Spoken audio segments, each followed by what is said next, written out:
Qu'est-ce que je dirais à un proche s'il était atteint d'un cancer? Ça a déjà été le cas.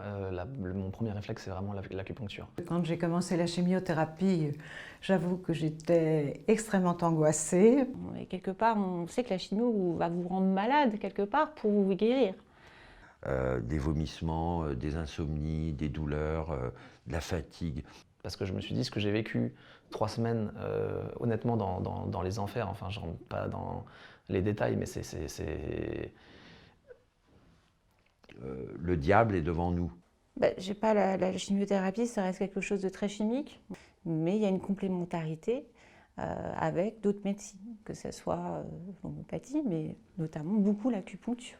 Donc après la chimio, j'appréhende beaucoup les effets secondaires et rien. Mais l'acupuncture, ça devrait être obligatoire.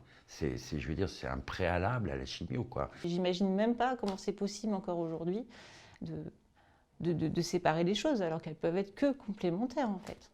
Et puis c'est surtout l'acupuncture, c'est naturel. C'est naturel.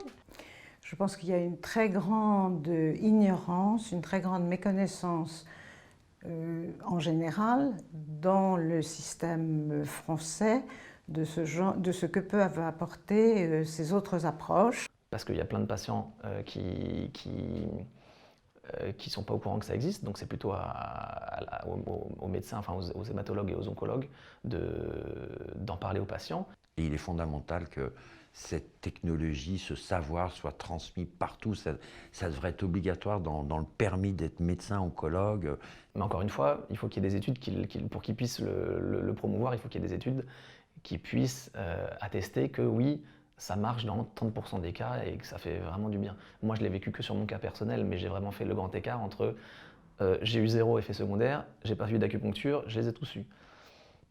Aujourd'hui, il reste notamment à l'acupuncture et au bienfait de l'acupuncture. Aujourd'hui, je m'imagine un avenir que j'avais longtemps en fait, que j'avais plus cette notion d'avenir, d'espoir.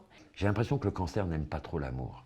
Et quand on pique comme ça, eh ben, finalement, c'est un des petits points d'amour qu'on vient chatouiller. Il y a besoin de passer par cette notion scientifique de comparaison et d'essai thérapeutique, comme on testerait un autre médicament. Et à la fois le GERCOR, qui est une association qui mène ses études sur les cancers digestifs, et la Fondation Arcade sont toutes les deux à but non lucratif.